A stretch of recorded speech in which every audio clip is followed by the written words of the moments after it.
அஸ்ஸலாமு அலைக்கும் வரஹ்மத்துல்லாஹி வபரகாத்துஹு. நண்பர்களே, இமாம் மஹதியை பத்தின சில விஷயங்களை நாம பார்த்துடலாம். என்ன காரணம் அப்படின்னு சொன்னா, ஏமன்ல ஒருத்தர் இவர் இமாம் மஹதியாக இருக்கலாம் அப்படின்னு சொல்லப்பட்டு சில ஆலிம்கள் ஏமன்ல பிரச்சாரம் செய்யறாங்க அப்படிங்கிற ஒரு தகவல் வருது. அவர் பேர் என்ன அப்படின்னா அசன் அத்திஹாமியே அப்படின்னு வருது.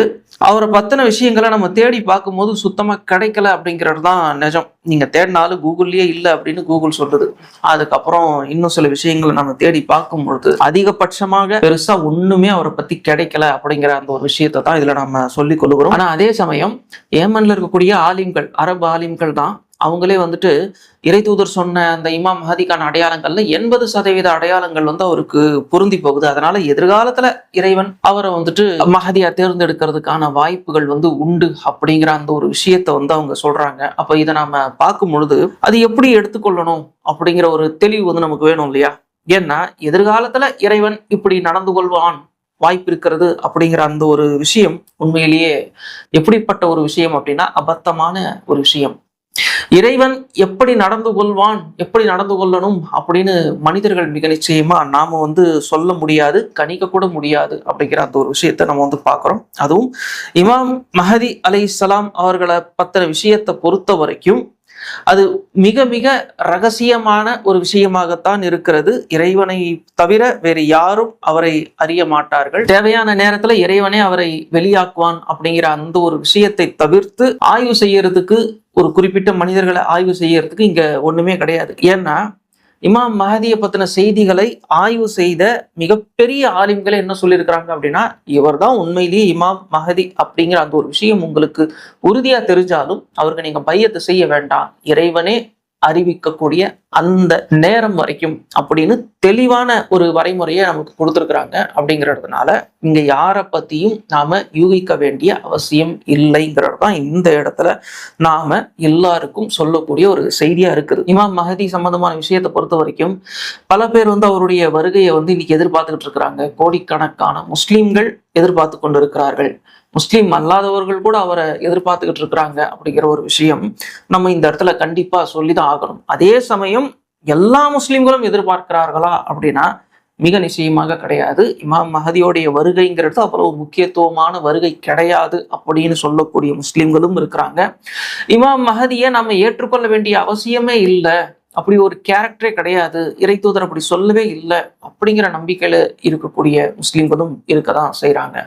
அப்ப இந்த அடிப்படையில நாம பார்க்கும் பொழுது இமாம் மஹதியுடைய அந்த அறிவிப்புகளை நாம் எப்படி கவனத்தில் கொள்வது அப்படிங்கிற ஒரு கேள்வி இந்த இடத்துல நமக்கு இயல்பாவே வரும். என்ன காரணம் அப்படின்னா, அவருடைய வருகை முக்கியத்துவமானதா பார்க்க வேண்டிய அவசியம் இல்லை அப்படின்னு சொல்றவங்களும் முஸ்லிம்கள் தான். அவருடைய வருகையே நமக்கு தேவையில்லை, இறை தூதர் அப்படி சொல்லவும் இல்லை, அப்படியே இருந்தாலும் ஒரு ஆட்சியாளர் தானே, மார்க்கத்துக்காக என்ன அவர் செஞ்சிட போறார் அப்படின்னு சொல்லும் பொழுது இது என்னடா அது ஒரு மிகப்பெரிய முன்னறிவிப்பு மாதிரி நம்ம நினைச்சுக்கிட்டு இருக்கோம், மற்றவங்க இது ஒரு மேட்டராகவே எடுத்துக்கலையே அப்படிங்கிற ஒரு மிக நிச்சயமான ஒரு சந்தேகமும் நமக்குள்ள வர்றதுக்கான வாய்ப்பு இருக்கிறது, வரும். அப்ப இமாம் மஹதியை நம்ம எப்படி புரிந்து கொள்வது, அந்த அறிவிப்புகள் எப்படி ஏற்றுக்கொள்வது அப்படின்னு நம்ம பார்க்கும் பொழுது இமாம் மஹதியை பத்தின செய்திகள் மிக நிச்சயமா குரான்ல எங்கேயுமே இல்லை. நேரடியா ஒரு இடத்துல கூட இமாம் மஹதியை பத்தின அறிவிப்புகளை நாம் குரானில் பார்க்க முடியாது. அப்ப இது எங்க இருந்து இந்த கான்செப்ட் எடுக்கப்படுது அப்படின்னு நம்ம பார்த்தோம்னா ஹதீஸ்கள்ல இருந்து தான் எடுக்கப்படுது. அதுவும் முன்னணி ஹதீஸ்கள்ல இந்த விஷயம் பேசப்படவே இல்லை, ஒரு வரி கூட இல்லை அப்படிங்கிறது தான் நம்ம இந்த இடத்துல பார்க்கிறோம். அதாவது இறை தூதர் நபி ஸல்லல்லாஹு அலைஹி வஸல்லம் அவர்களுக்கு பிறகு ஹதீஸ்கள் தொகுக்கப்பட்டது அப்படின்னு சொன்னா 2 பெரும் அறிஞர்களால தொகுக்கப்பட்டது. இமாம் புகாரி ரஹ்மத்துல்லாஹி அலைஹி அவர்களும் அவருடைய காலத்திலேயே அவரோடு வாழ்ந்து கொண்டிருந்த முஸ்லிம் ரஹ்மத்துல்லாஹி அலைஹி அவர்களாலேயும் இந்த ஹதீஸ்கள் தொகுக்கப்பெறுது. இறை தூதர் அவர்களுடைய காலத்தில் வாழ்ந்தவர்களுடைய 3வது 4வது தலைமுறையினரிடம், 5வது தலைமுறையினரிடம் இந்த ஹதீஸ்களை கேட்டு அவர்கள் கொஞ்சம் வரைமுறையெல்லாம் வச்சிருந்தாங்க. அந்த வரைமுறைப்படி இந்த ஹதீஸ்களை அவங்க தொகுத்திருந்தாங்க. ஆனா இதுல இமாம் மஹதியை பத்தின செய்திகள் கிடையாது, மறைமுகமாக இருக்கு அப்படின்னு சொல்லலாமே தவிர நேரடியா எங்கேயுமே இல்லை. அப்ப எங்கதான் இந்த மஹதிங்கிற பேர் வருது, எந்த ஹதீஸ்ல வருது அப்படின்னு நம்ம பார்த்தோம்னா அபுதாவுத், அப்புறம் இப்னு மாஜா. அதாவது புகாரி அவர்களுக்கும் சில பல ஆண்டுகள் கழித்து வந்த ஹதீஸ் தொகுப்பாளர்களால் தான் இந்த இமாம் மஹதியை பத்தின செய்திகள் வெளியே வருது. அப்ப அப்படி இருக்கும் பொழுது இப்ப ஏன் இவங்க வந்து பதிவு பண்ணல, இவங்களுக்கு யாரும் சொல்லலையா அப்படின்னு நம்ம பார்த்தோம் அப்படின்னா, அறிஞர்கள் இந்த விஷயங்களை ஆய்வு செஞ்சிருக்கிறாங்க. அவங்க சொன்ன பதில்கள் என்னவா இருக்குது அப்படின்னு நம்ம பார்த்தோம்னா, இமாம் மஹதியுடைய வருகையை வந்து ரொம்ப முக்கியத்துவமான வருகையாக இந்த புகாரி இமாம் அவர்களும் முஸ்லிம் இமாம் அவர்களும் கருதவில்லை. அது தேவையில்லாத ஒரு விஷயமா அவங்க வந்து நினைச்சிருப்பாங்க. அதனால வந்து அவங்க அதை தவிர்த்துட்டு இருப்பாங்க அப்படின்னு வந்து சொல்றாங்க. இவர்களுக்கு பின்பு பல ஆண்டுகள் கழித்து ஹதீஸ்களை தொகுத்த இப்னு மாஜா அவர்கள், அப்புறம் அபுதாவுத் அவர்கள், இப்ப அவங்களெல்லாம் நீங்க பாத்தீங்கன்னா அவங்க வந்து இமாம் மஹதியை பத்தின அந்த அறிவிப்புகளை வந்து கேட்டுதான் பதிவு பண்றாங்க. அப்ப இவங்க ஏன் பதிவு பண்ணாங்க அப்படின்னா, இவங்களுடைய காலகட்டம் இன்னும் இறுக்கமான ஒரு காலகட்டமா இருந்திருக்கு. அரசியல் ரீதியா இஸ்லாம் மிகவும் கண்காணிப்புக்கு உட்பட்ட ஒரு மார்க்கமாக இருந்த காலகட்டம். முஸ்லிம்களுடைய ஆட்சியாவே இருந்தாலும் அது அப்பாசியர்களுடைய ஆட்சி இல்லையா. இப்ப இந்த காலகட்டத்துல இவங்களுக்கு வந்து எப்படி இருந்திருக்கும் அப்படின்னா, இமாம் மஹதியோடைய அந்த முக்கியத்துவம் புரிந்திருக்கலாம் இந்த ஒடுக்குமுறையினாலேயே. அதனால அவங்க வந்து அதை பதிவு பண்ணியிருக்கலாம். இப்படித்தான் நாம புரிந்து கொள்ள வேண்டியிருக்கிறது. சரி, இமாம் மஹதி அவர்களுடைய இந்த வருகை அப்படிங்கிறது முன்னணி ஹதீஸ் தொகுப்பாளர்களான புகாரி அவர்கள் அப்புறம் முஸ்லிம் அவர்கள் தவிர்த்து விட்ட காரணத்தினால இது தேவையில்லாத ஒரு ஒரு ஒரு சாதாரண ஒருத்தருடைய வருகை தானா அப்படின்னு நம்ம பார்க்கும் பொழுது இல்ல, அது வந்து ஒரு சாதாரண வருகையா நம்ம ஏற்றுக்கொள்ள முடியல. என்ன காரணம் அப்படின்னு நம்ம பார்த்தோம் அப்படின்னா, அபுதாவுத்ல 3733வது ஹதீஸா வரக்கூடிய விஷயம் இமாம் மஹதியை பத்தி. இவ்வுலகில் ஒரு நாள் மட்டுமே எஞ்சி இருந்தால் என் வழித்தோன்றலை சார்ந்த ஒருவர் ஆழ்வதற்காக அந்த நாளை அல்லாஹ் நீட்டுவான். அவரது பெயர் என் பெயரை ஒத்திருக்கும், அவரது தந்தையின் பெயர் என் தந்தையின் பெயரை ஒத்திருக்கும். போரும் அநியாயமும் நிரம்பி இருக்கும் இப்பூமியில் அமைதியையும் நீதியையும் அவர் நிலைநிறுத்துவார் அப்படின்னு இறைத்தூதர் நபி ஸல்லல்லாஹு அலைஹி வஸல்லம் அவர்கள் நவீன்றதாக இந்த ஹதீஸ் வந்து பதிவு செய்திருக்கிறது. இதை அறிவித்தவர் அப்துல்லா ரலியல்லாஹு அன்ஹு அவர்கள் அப்படின்னு வந்திருக்கு. இப்ப இமாம் மஹதி அவர்களுடைய அந்த வருகை அப்படிங்கிற அந்த ஒரு விஷயம் மிக முக்கியத்துவமானதுதான் அப்படின்னு இந்த ஹதீஸ்ல தெளிவா வருது. ஏன்னா உலக முடிவிற்கு ஒரு நாள் எஞ்சி இருந்தாலும் அந்த இமாம் மஹதியுடைய வருகைக்காகவே இறைவன் அந்த நாளை நீட்டி தருவான்னு சொல்லும் பொழுது இது ஒரு சாதாரண வருகை கிடையாது, ரொம்ப ரொம்ப மிக முக்கியமான ஒரு வருகையாக இது இருக்கிறது. அவர் வந்து என்ன பண்ணுவார் அப்படின்னு நம்ம பார்க்கும் பொழுது அதுக்கான பதில் கிடைக்குது. உலகம் முழுக்க அநியாயங்கள் நிரம்பி இருக்கும், இவர் வந்து அதை நீதியால நிரப்புவார். இந்த உலகத்தை போர் நிரம்பி இருக்கும், இந்த பூமியை அமைதியான ஒரு ஒன்றாக மாற்றுவார் அப்படின்னு இறைத்தூதர் நபி ஸல்லல்லாஹு அலைஹி வஸல்லம் அவர்கள் அறிவிச்சிருக்கிறாங்க. அப்ப அவருடைய அந்த வருகையின் முக்கியத்துவம் தெளிவா தெரிகிறது. இஸ்லாம் நிலைநாட்டப்படக்கூடிய ஒரு மார்க்கம், அரசியல் ரீதியாக ஒரு மார்க்கம் உருவெடுக்குது அப்படின்னு சொன்னா அது பொருளாதாரத்தையும் ஆட்சி அதிகாரம் இராணுவம் இது எல்லாத்தையுமே அது கட்டுப்படுத்தும். இறைத்தூதர் நபி ஸல்லல்லாஹு அலைஹி வஸல்லம் அவர்கள் விட்டு சென்ற இஸ்லாம் இந்த இஸ்லாம் தான். அப்ப இறைத்தூதர் அவர்கள் என்ன சொல்றாங்க இந்த இடத்துல அப்படின்னு சொன்னா, போரும் அநியாயமும் நிரம்பி இருக்கிற இந்த இடத்துல அவர் அமைதியையும் நீதத்தையும் நிலைநாட்டுவார் அப்படின்னு சொல்லும் பொழுது இஸ்லாத்தை நிலைநாட்டுவார் அப்படிங்கிற அந்த ஒரு அர்த்தம் இதுல கிடைக்குது. அப்ப இஸ்லாத்தை அவர் நிலைநாட்டுவார் அப்படின்னு சொன்னா அவருடைய காலகட்டத்தில் இஸ்லாம் ஒட்டுமொத்தமாக இந்த பூமியிலிருந்து துடைத்து எடுக்கப்பட்டிருக்கும். எல்லா கொள்கைகளும் அரசு கொள்கைகளாக இருந்தாலும் முஸ்லிம்களாகவே இருந்தாலும் அவர்கள் வந்து பிறருடைய கொள்கையைத்தான் காப்பி அடிப்பார்கள். இறைத்தூதர் நபி ஸல்லல்லாஹு அலைஹி வஸல்லம் அவர்கள் அதையும் அறிவிச்சுட்டு போயிருக்கிறாங்கல்ல, நீங்க வந்து மற்ற சமுதாயத்தவர்கள் கிட்ட இருந்து கொள்கைகளை காப்பி அடிப்பீங்க. எந்த அளவுக்கு அப்படின்னு சொன்னா, ஒரு பொந்துக்குள்ள உடும்பு போய் உட்காருது பாருங்க, அந்த மாதிரி அவங்க போய் உட்காந்தாலும் நீங்களும் அதே மாதிரி போய் உட்கார ஆசைப்படுவீங்க. அந்த அளவுக்கு நீங்க பிறரை பின்பற்றுவீர்கள் அப்படின்னு இறைத்தூதர் நபி ஸல்லல்லாஹு அலைஹி வஸல்லம் அவர்கள் சொல்றாங்கல்ல. இந்த கொள்கை அரசியல் கொள்கை. இந்த அரசியல் கொள்கை ஆட்சியாளர்கள் ரொம்ப பிடிச்சிருக்கு. மேற்கத்தியர்களுடைய அந்த ஆட்சி கொள்கையாக இருக்கட்டும், எதுவா இருக்கட்டும், இது நல்லா இருக்கே அப்படின்னு இதை கொண்டு வந்து இஸ்லாமிய கொள்கைகளை அவர்கள் தூக்கி போட்டு விடக்கூடிய அந்த நாள், முழுமையா அதை தூக்கி போட்டு புனித இடங்கள் எல்லாம் பாழ்படுத்தப்பட்டு உலகம் முழுக்க போர் அப்படிங்கிற பேர்ல, பாதுகாப்பு அப்படிங்கிற பேர்ல முஸ்லிம்களுடைய நிலப்பரப்புகள் ஆக்கிரமிப்புக்கு உள்ளாகி முஸ்லிம்கள் தங்களுடைய உரிமைகளை முழுமையாக இழந்து இஸ்லாம் அப்படிங்கிற அந்த ஒரு விஷயமே உலகம் முழுக்க கேள்விக்கு உள்ளாகி கேவலப்படுத்தப்பட்டு முஸ்லிம்கள்னாலே அருவருப்பானவர்கள், நண்பர்களாக இருப்பதற்கு கூட தகுதி இல்லாதவர்கள் அப்படிங்கிற ஒரு சூழ்நிலை உருவாகும் பொழுது அவருடைய அந்த வருகை நிகழும் அப்படிங்கிற அந்த ஒரு விஷயம்தான் இந்த ஹதீஸ் நமக்கு சொல்லக்கூடிய ஒரு செய்தி. இவ்வளவு பெரிய விஷயம் அதுக்குள்ள ஒளிஞ்சிருக்கு. அப்ப இமாம் மஹதி அவர்களுடைய அந்த வருகைங்கிறது மிக நிச்சயமா சாதாரண ஒரு வருகை கிடையாது. அப்ப அவர் நீதியை நிலைநாட்டுவார் அப்படின்னு சொல்லும் போது மன இச்சையாக இது என்னப்பா இப்படி நடந்துருச்சா, சரி இப்படி நடக்காம இருக்கிறதுக்கு இதை பார்த்துக்கோ அப்படிங்கிற அந்த ஒரு விஷயம்லாம் அவர்கிட்ட நம்ம எதிர்பார்க்க முடியாது. அவர் நீதியை நிலைநாட்டுவார் அப்படின்னு சொன்னா இஸ்லாத்தை தான் நிலைநாட்டுவார். இஸ்லாத்தை நிலைநாட்டும் பொழுது அது நம்மளுடைய குடும்பங்களில் அதோடைய தாக்கம் எதிரொலிக்கும். ஃபெமினிசத்தை ஒட்டுமொத்தமாவே தூக்கிட்டு அந்த இடத்துல அவர் சமூக நீதியை கொண்டு வருவார். அப்படி சமூக நீதியை கொண்டு வரும்பொழுது அது பெண்களுக்கும் பிடிக்காம ஒன்றாக மாறும். காரணம் என்ன அப்படின்னா, இன்னைக்கு உலகம் முழுவதும் அந்த சம உரிமை அப்படிங்கிற பேர்ல பெண்களுக்கு கூடுதலான சலுகைகள், உரிமைகள், அதிகாரங்கள் கொடுக்கப்பட்டிருக்கிற அந்த ஒரு விஷயம் உங்களுக்கு தெரியும். இது எல்லாமே முழுக்க முழுக்க ஆண்களுக்கு எதிரான ஒரு விஷயமாகத்தான் உருவாக்கப்பட்டிருக்கிறது. பெண்களுடைய உரிமைக்காக மட்டும் அது உருவாக்கப்படல. அப்ப இமாம் அவர்களுடைய வருகை இதுக்கு எதிரான ஒரு மிகப்பெரிய பேரடியை இறக்கும். இது பெண்களுக்கே எதிரான ஒரு விஷயமா பார்க்கப்படும். நம்ம அந்த தஜ்ஜாலுடைய ஹதீஸை நம்ம இந்த இடத்துல நினைவு கூற விரும்புகிறோம்.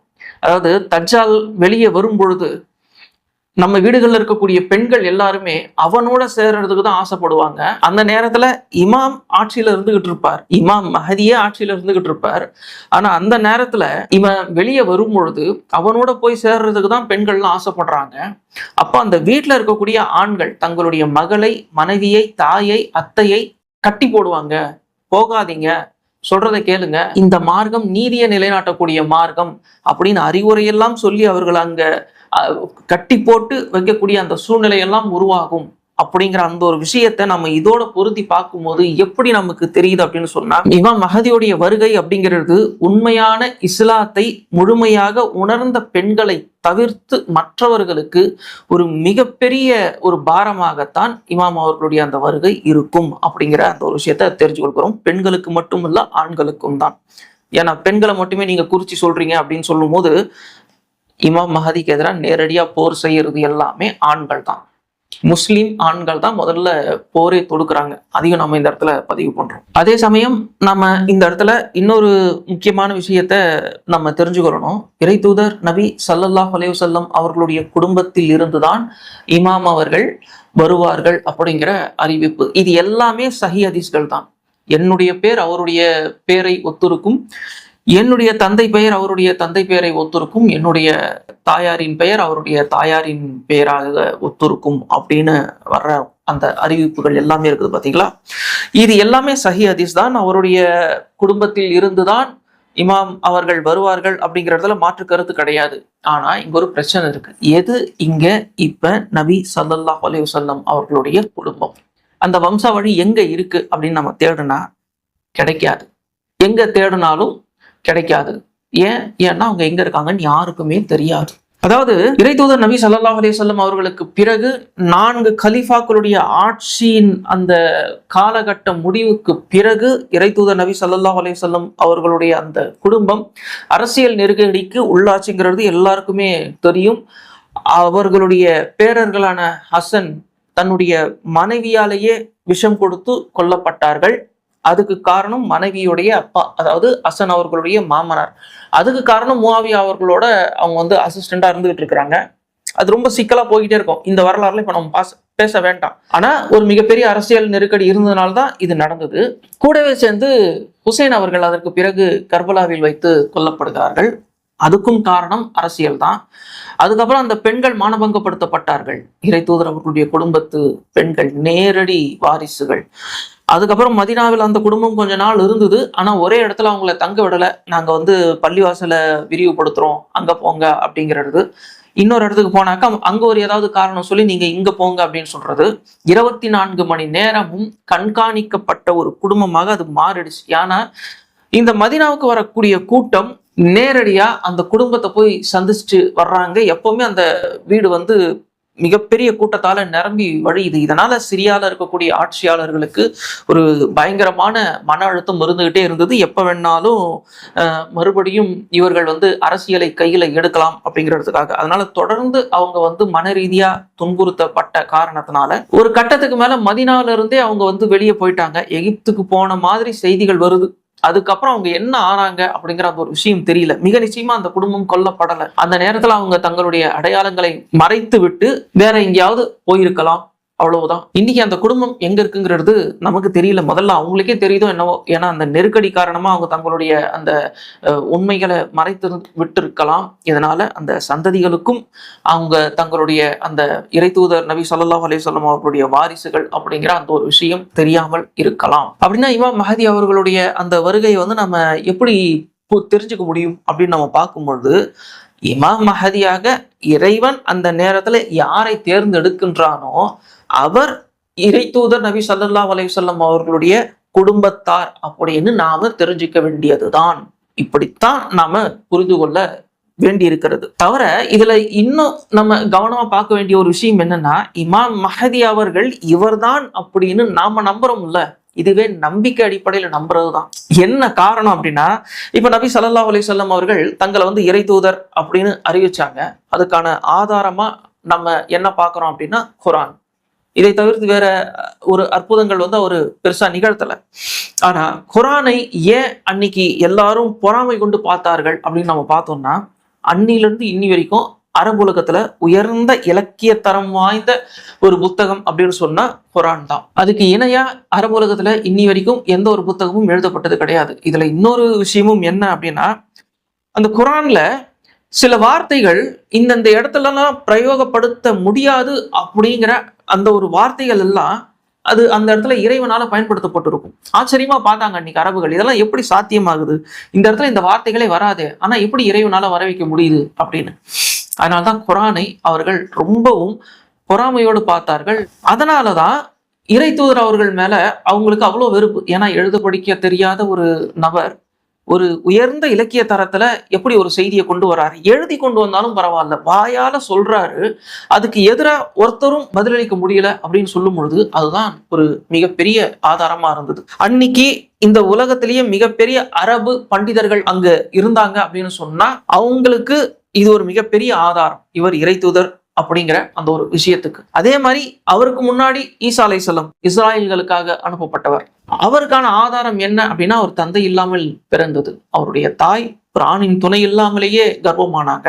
இது போக அவர்கள் வந்து அன்னைக்கும் சரி இன்னைக்கும் சரி சாத்தியம் இல்லாத விஷயங்களை செஞ்சு காமிச்சாங்க. இறந்தவங்களையே உயிரோட எழுப்பினதா இருக்கட்டும், முத்தி போன குஷ்டரோகிகளை அவர் வந்து குணப்படுத்தினதா இருக்கட்டும், ஒட்டு மொத்தமா உடங்கி போன அந்த பக்கவாதம், அந்த முழு வாதத்தினால் முடங்கி போனவங்களை கூட அவர் வந்து சரி செஞ்ச அந்த விஷயங்களா இருக்கட்டும், கண்ணே தெரியாம இருந்தவங்களை வந்து அவர் குணப்படுத்தினதா இருக்கட்டும். இன்னைக்கு கண்ணு தெரியாதவங்களை வந்து குணப்படுத்த முடியும் அப்படின்னு சொல்றாங்க. உள்ள பால் இல்லை அப்படின்னு சொன்னா அது குணப்படுத்துறதுக்கான வாய்ப்புகள் இன்னைக்கும் கிடையாது. ஆனா அப்படிப்பட்டவங்களுக்கு எல்லாம் அவர் வந்து கண் பார்வையை மீட்டெடுத்தார் அப்படிங்கிற அந்த ஒரு விஷயம் இருக்குது இல்லையா. இதுதான் அந்த மக்களுக்கான அத்தாட்சி. ஆனால் இமாம் மஹதிக்கான ஒரு அத்தாட்சி எது அப்படின்னு பார்த்தோம்னா மிக நிச்சயமா எதுவுமே கிடையாது. அப்ப எப்படிதான் ஒரு அடையாளம் கண்டுகொள்றது அப்படின்னு நம்ம பார்க்கும் பொழுது, இறை தூதர் சொன்ன அந்த குடும்ப பின்னணி, ஆனா அந்த குடும்ப பின்னணியை போய் நாம வந்து டாவின்சி கோட் படத்துல வர மாதிரி தேடிக்கிட்டுலாம் இருக்க முடியாது.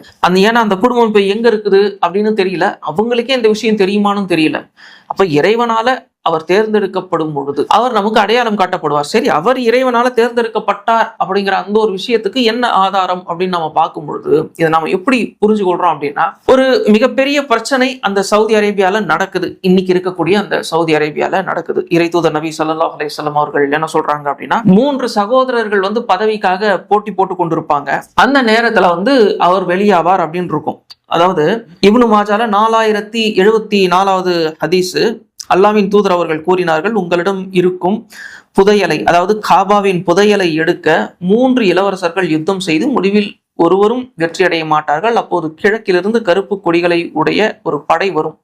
எந்த கூட்டத்தாரும் அவர்களை வெல்ல முடியாத அளவிற்கு அவர்கள் யுத்தம் செய்வார்கள்.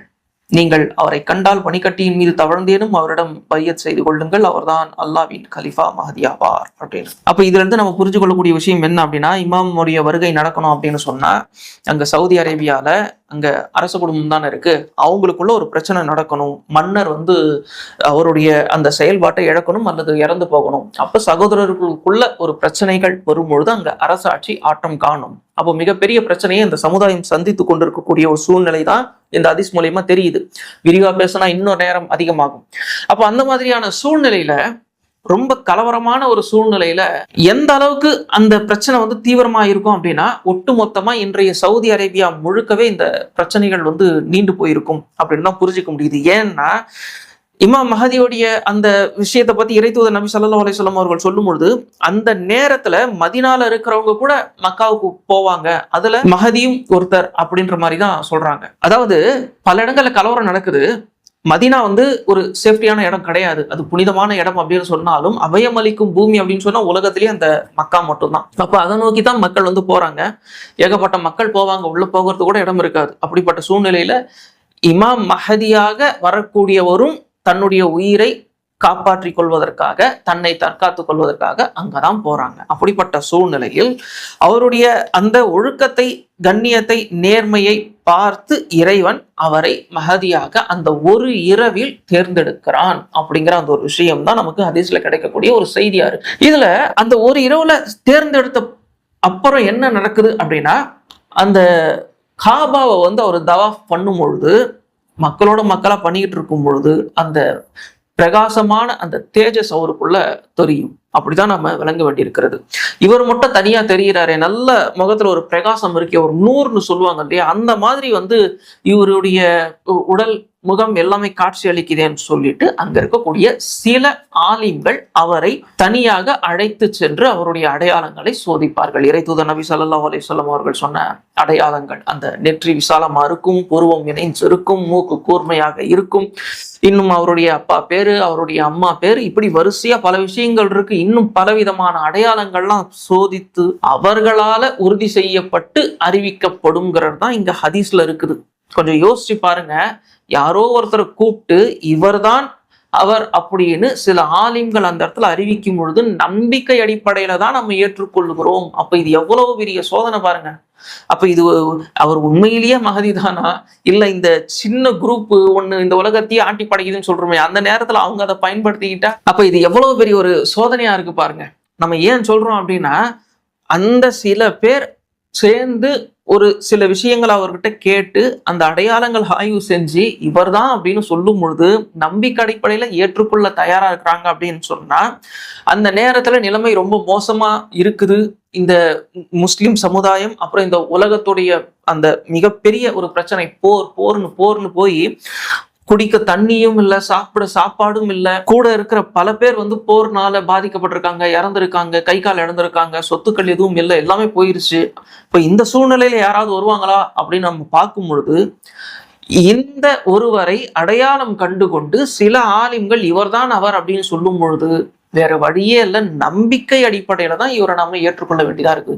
அதனாலதான் இமாம் மஹதி மிகப்பெரிய சோதனையாக இருக்கிறார் அப்படின்னு நம்ம சொல்றோம். இவர் வந்து மூசா நபி மாதிரி கைத்தறிய போட்டு பாம்பா மாறுது பாருங்க அப்படின்னு சொல்றதுக்கும் வாய்ப்பு இல்லை.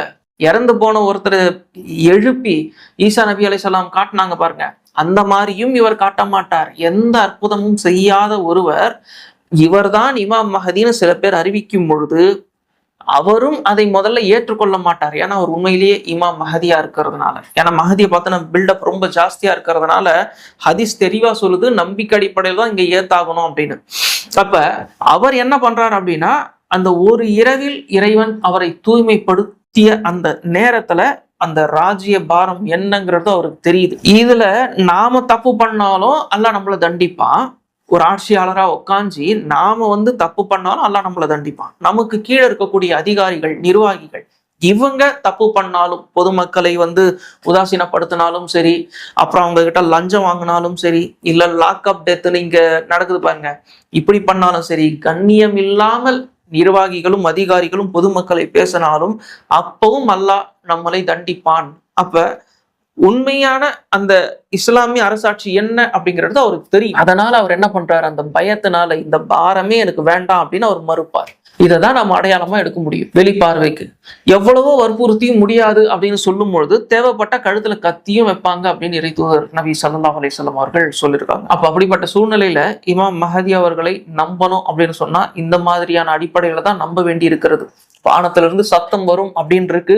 அந்த அறிவிப்புகள் மிக நிச்சயமாக பலகீனமான ஒரு அறிவிப்புகளாக தான் தெரிகிறது. அதே சமயம் அந்த கொரசான் பகுதியிலிருந்து வரக்கூடிய அந்த படைகள் இருக்கு பாருங்க, கருப்பு கொடியோட, இந்த காலகட்டம்லாம் இணைஞ்சி அந்த மக்காவை அவர்கள் கைப்பற்றும் பொழுது அந்த நேரத்தில் இமாமும் அங்க இருப்பாங்க அப்படின்னு சொல்லும் பொழுது இதெல்லாம் கூடி வரும் பொழுது இதுதான் நம்மளை நம்ப வைக்கக்கூடிய ஒரு விஷயமாக இருக்கிறது அப்படிங்கிற ஒரு விஷயத்தை இந்த இடத்துல நம்ம பார்க்கிறோம். அப்ப இப்படியெல்லாம் சொல்லும் போது சில கேள்விகள் வரும். என்னங்க இமாம் மஹதி அப்படின்னு சொல்லும்போது நாங்க ஒரு சூப்பர் ஹீரோ ஸ்பைடர்மேன் மாதிரி எதிர்பார்த்துக்கிட்டு இருக்கிறோம், அவர் வருவாரு டக்கு டக்குன்னு எல்லா வேலையும் முடிப்பாரு, சும்மா திரும்பி பார்த்தா இப்படி நடக்கும் அப்படி நடக்கும் அப்படின்னு நம்ம நம்பிக்கிட்டு இருக்கும் பொழுது நீங்க வெறுமனே நம்பிக்கை அடிப்படையில மட்டுமே நம்பி அவர் பின்னாடி அணிவகுக்கணும் அப்படின்னு சொல்றீங்களே அப்படின்னா அப்படித்தான் அந்த ஹதீஸ்களும் இருக்கு.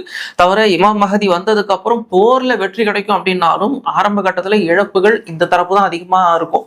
அப்ப மக்களுக்கு ஒரு டவுட்டே வரும், இவர் தானா அப்படின்னு. அப்ப அல்லாஹ் அந்த இடத்துல நமக்கு காட்டக்கூடிய ஒரு ஒரு மிகப்பெரிய அடையாளம் என்னவா இருக்குது அப்படின்னா, அவரை எதிர்ப்பதற்காக சிரியால இருந்து வரக்கூடிய எதிரிகளுடைய படை, ரோமானியர்களுடைய அந்த கைவசம் இருக்கக்கூடிய படை, ஒரு மிகப்பெரிய படைகளாக கிட்டத்தட்ட ஒரு 12,000 பேருன்னு நினைக்கிறேன், அதிநவீன ஆயுதங்களோட அவரை தாக்குறதுக்காக அவரை நோக்கி வரும்பொழுது அந்த சவுதி அரேபியாவுக்கு உட்பட்ட அந்த பகுதி பைதா அப்படிங்கிற அந்த பகுதியில ஒரு மிகப்பெரிய நிலநடுக்கம் வந்து அந்த படைகள் அப்படியே உள்ள அமிழ்ந்து போகும் அப்படிங்கிற அந்த அறிவிப்பை இறை தூதர் அவர்கள் சொல்லியிருக்கிறார்கள். இது 100% சஹியான ஹதீஸ் தான். இதுதான் இவர் அல்லாஹ்வுடைய மஹதி அப்படிங்கிற அந்த ஒரு விஷயத்துக்கு ஒரு மிகப்பெரிய ஆதாரமாக அல்லாஹ் காட்டுறது அந்த ஒரு விஷயம் தான். புரியுதா உங்களுக்கு? அப்ப அல்லாஹ் இந்த இடத்துல காட்டக்கூடிய ஒரு மிகப்பெரிய அத்தாட்சி இதுதான். அந்த நேரத்துல இவர் என்னுடைய ஆள் தான், நீங்க தாராளமா நம்பி இவர் பின்னாடி போங்க அப்படின்னு சொல்லக்கூடிய அந்த ஒரு விஷயம் இந்த பைதாவில் தரையில அமிழ்ந்து விடப்படக்கூடிய இந்த படை மூலியமாக இறைவன் நமக்கு சொல்லக்கூடிய ஒரு செய்தி. இவ்வளவுதான் இந்த இமாம பத்தின விஷயம். ஆகையினால இமாமுடைய வேலையை பொறுத்த வரைக்கும் அது ஒரு மிகப்பெரிய வேலை, முக்கியத்துவமான ஒரு வேலை தான். என்ன அப்படின்னா, அவர் வருவார், இஸ்லாம் இல்லாத போயிருந்த இந்த நிலப்பரப்புகள் எல்லாத்திலையும் இஸ்லாத்தை அமல்படுத்துவார். அந்த இஸ்லாத்தை அமல்படுத்தும் பொழுதும் முஸ்லிம்களுக்கே அது பாரமாக இருக்கும். குறிப்பா பெண்களால அது சுத்தமா ஏற்றுக்கொள்ளவே முடியாது அப்படிங்கிற அந்த ஒரு விஷயத்தை இந்த இடத்துல நாம பாக்குறோம். அப்ப இந்த இடத்துல நம்ம புரிந்து கொள்ளக்கூடிய ஒரு விஷயம் என்ன அப்படின்னா, இமாம் மஹதி அவர்களுடைய வருகை மிக முக்கியத்துவமான ஒரு காலகட்டத்தில் தான் நிகழுது. ஏன்னா இஸ்லாம் ஒட்டுமொத்தமாக பூமியிலிருந்து, அதாவது அந்த சட்டதிட்டங்கள் எல்லாமே அகற்றப்பட்டு விட்ட அந்த காலகட்டத்துல முஸ்லிம்கள் இருக்கிறாங்க. ஆனா எங்களுக்கு இந்த சட்டம் தான் நல்லா ரொம்ப சூப்பரா இருக்கு, 2030 அதாவது 2030க்குள்ள நாங்க இதை யூரோப்பா மாத்துறோம் அப்படிங்கிற அந்த ஒரு திட்டத்தை நோக்கி இவர்கள் போய்கொண்டிருக்கும் பொழுது அவர் முழுமையாக இஸ்லாமிய சட்டத்தை நிலைநாட்டுவார் அப்படிங்கிற அந்த ஒரு விஷயத்தை பார்க்கும் பொழுது இவருடைய வருகை ஒரு சாதாரண வருகை கிடையாது, முக்கியத்துவமான ஒரு வருகை தான். ஆனால் இமாம் அவர்களை நாம் முதலில் நம்ப வேண்டியது நம்பிக்கை அடிப்படையில் தானே தவிர அவர் இப்படி வருவாரு, ஒரு மிகப்பெரிய அடையாளத்தை தாங்கி அவர் வருவார் அப்படின்னு எதிர்பார்த்தோம் அப்படின்னு சொன்னா மிக நிச்சயமா அது ஏற்றுக்கொள்ள முடியாத ஒரு விஷயம் தான். தவிர தான் இமாம் மஹதி அப்படின்னு அவருக்கே தெரியாது அப்படிங்கிற அந்த ஒரு விஷயம் இருக்குது இல்லையா? இப்ப இன்னொரு விஷயமும் என்ன அப்படின்னா, இறைவனே ஒரு இரவில் அவரை தூய்மைப்படுத்தி விட்டான். தூய்மைப்படுத்தப்பட்ட அவர் ராஜ்யபாரம்னா என்னன்னு தெரிஞ்சு இல்ல இது எனக்கு வேண்டாம் அப்படிங்கிற மாதிரிதான் முடிவெடுக்கிறார். ஏன்னா எல்லா இறை தூதர்களும் ஆனதுக்கு அப்புறம் அவங்களே தங்களை பிரகடனப்படுத்திப்பாங்க மக்கள் கிட்ட நான் நபி, நான் தூதர் அப்படின்னு. ஆனால் இமாமை பொறுத்த வரைக்கும் இறைவனால் ஒரு இரவில் அவர் தூய்மைப்படுத்தப்பட்டாலும் அவர் மக்கள் கிட்ட இதை சொல்லவே மாட்டார். மக்களோடு மக்களா நின்று அவர் அந்த தவாஃப் செய்து கொண்டிருக்கக்கூடிய வேலையை தான் அவர் பார்ப்பார். ஏன்னா அவருக்கு ராஜ்யபாரம்னா என்னன்னு தெரிஞ்சிடும். அப்ப இது நமக்கு வேண்டாம் அப்படின்னு அவர் நினைக்கும் பொழுது மக்களாக சென்றுதான் அவரை பிடிப்பாங்க. இவர் கொஞ்சம் வித்தியாசமா தெரிகிறாரே எல்லாரையும் விட அப்படின்னு. அப்போ இதை வச்சு நாம இப்போ ஏமன்ல ஒருத்தர் சொல்றாருங்க இல்லையா, அவங்கள பார்க்கும் பொழுது இவராகத்தான் அவர் இருக்கிறார் அப்படின்னு அங்க இருக்கக்கூடிய ஒரு சில இமாம்கள் சொல்றாங்கல்ல. அப்ப அந்த சம்பந்தப்பட்ட நபர் இதை ஏற்றுக்கொண்டாரா மறுக்கிறாரா அப்படின்னு நம்ம பார்க்கணும். அப்ப நம்ம இதுல பார்க்க வேண்டிய ஒரு விஷயம் என்ன அப்படின்னா, நான் தான் இமாம் மஹதி அப்படின்னு அவர் ஏத்துக்கொண்டார் அப்படின்னு சொன்னா, அவர் ஒத்துக்கொண்டார் அப்படின்னா அது 100% பொய்யான விஷயம். ரெண்டாவது என்ன அப்படின்னா, அவர் மௌனமாக இருக்கிறார் அப்படின்னு சொன்னா, அப்ப அவருக்கு உலக ஆசை இருக்குது அந்த பதவி காரணமா, அப்ப அதுக்கு அவர் தகுதி இல்லாதவர் அப்படின்னு அர்த்தம். ஏன்னா இறைவனால் தேர்ந்தெடுக்கப்பட்ட ஒரிஜினல் மஹதியே வேண்டாம் இந்த பதவி அப்படின்னு தான் வாய மூடி அமைதியா இருக்கிறாரு. இவரு இப்பவே நீங்க தான் இமாம் மஹதி அப்படின்னு சொல்லும் போது அமைதியா இருக்கார் அப்படின்னா அதுக்கு அவர் தகுதி இல்லாதவர். ஆகையினால இவர் 100% எதிர்காலத்துல கூட இவர் மஹதியாக இருக்க வாய்ப்பில்லை அப்படிங்கிற அந்த ஒரு விஷயத்தை சொல்லி இந்த பதிவை நாம நிறைவு செய்கிறோம். இமாம் மஹதியை பத்தின செய்திகளை பொறுத்த வரைக்கும் கவனமாக இருக்க வேண்டியது மிக மிக அவசியம். இந்த உலகத்துல யாரெல்லாம் இமாம் மஹதி அப்படின்னு சொன்னாங்களோ அவங்க எல்லாருமே இஸ்லாத்தை நிலைநாட்டுவதற்காக சொல்லவில்லை, இந்த உலக ஆதாயத்துக்காகத்தான் அவர்கள் சொன்னார்கள். அதுல ஒரு ஈர்ப்பு ஆசை இருக்குது. அவங்க என்ன நினைக்கிறாங்க அப்படின்னா, நம்ம கிட்ட இப்படி ஒரு பதவி வந்ததுன்னா நம்ம இஸ்லாத்தை நிலைநாட்டிடலாம் அப்படின்னு அவங்க நினைக்கிறாங்க. ஆனா இந்த இஸ்லாத்தை நிலைநாட்டுறதுக்கு தான் 7வது நூற்றாண்டுல இறைதூதர் நபி ஸல்லல்லாஹு அலைஹி வஸல்லம் அவர்களுடைய காலகட்டத்துல என்ன பாடுபட்டாங்க அப்படிங்கிறது எல்லாருக்கும் தெரியும். அப்ப அவ்வளவு பாடுபட்டு அவ்வளவு மெச்சூர் ஆனதுக்கு அப்புறம் தான் முழுமையான இஸ்லாத்தை அல்லாஹ் அவர்களுக்கு கொடுத்து ஆட்சி அதிகாரத்தை அவர்களுக்கு கொடுத்தார் அப்படிங்கிற அந்த ஒரு விஷயத்த பாக்குறோம். ஆகையினால ஒண்ணுமே தெரியாம ஒரு 4 ஹதீஸ்களை படிச்சுட்டு இமாம் மஹதி இப்படித்தான் இருப்பார் அப்படின்னு சொல்லிட்டு உடனே கண்ணாடி முன்னாடி நின்று என்னுடைய நத்தி பெருசா இருக்கு, என் மூக்கு பாத்தீங்களா கூர்மையா இருக்கு, என்னுடைய புருவம் பாத்தீங்களா சேர்ந்துருக்கு, சோ நான் இமாம் மஹதி, எங்க அப்பா பேர் இதுதான், எங்க அம்மா பேர் இதுதான், ஆகையினால மிக நிச்சயமா இருக்குமா அப்படின்ற ஒரு சந்தேகம் எனக்கும் இருக்கு அப்படின்னு சொல்லும் பொழுது அவர்கள் அந்த தகுதியை அறவே இழந்து விட்டார்கள் அப்படிங்கிற அந்த ஒரு விஷயத்தை இந்த இடத்துல நாம சொல்லிக் கொள்ளுகிறோம். எதிர்காலத்துல கூட இவர்கள் அந்த மஹதி அப்படிங்கிற அந்த ஒரு நிலையை அடைவதற்கான வாய்ப்பு மிக நிச்சயமாக இல்லை அப்படிங்கிறது தான் இந்த இடத்துல நாம சொல்லக்கூடிய ஒரு விஷயம். ஆகையினால இந்த ஏமனை சேர்ந்த புதிய மஹதியாக அறியப்படுகிற ஹசன் அத்திஹாமியே அப்படிங்கிறவர் 100% மஹதியா இல்ல, எதிர்காலத்திலையும் அவர் இருக்க மாட்டார் அப்படிங்கிற அந்த ஒரு விஷயத்தை தான் இந்த பதிவு மூலியமாக நாம உங்களுக்கு சொல்லிக்கொள்ள விரும்புகிறோம். இன்ஷா அல்லாஹ் இன்னும் ஏதாவது சந்தேகங்கள் இருந்தா நீங்க கமெண்ட் பண்ணுங்க, நம்ம தொடர்ந்து பேசலாம். அஸ்ஸலாமு அலைக்கும் வரஹ்மத்துல்லாஹி வபரகாத்துஹு.